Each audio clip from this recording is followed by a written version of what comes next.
पुण्यामध्ये कृषी मंत्र्यांच्या विरोधात बॅनरबाजी पाहायला मिळाली।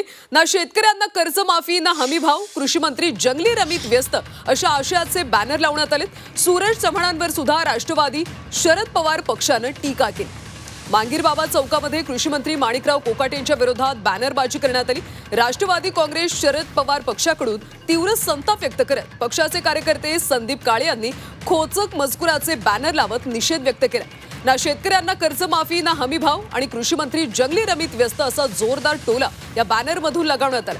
तर दुसऱ्या बाजूला सूरज चव्हाण यांच्यावर सुद्धा टीका करण्यात आली। सूरज चव्हाण पुण्यातल्या रस्त्यावर उतरले तर आम्ही त्याला तशीच उत्तरं देऊ असं संदीप काळे यांनी म्हटलं। आम्ही आदरणीय पवार साहेबांच्या पक्षात काम करणारे कार्यकर्ते आहोत, त्याच्यामुळे आम्हाला शेतकऱ्यांचं चांगलं देणं घेणं माहिती आहे।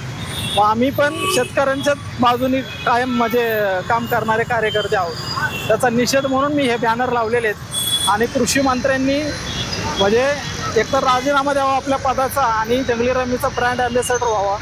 आमचा त्यांना फुल सपोर्ट राहील त्यासाठी, म्हणून मी ते बॅनर लावलेले आहे।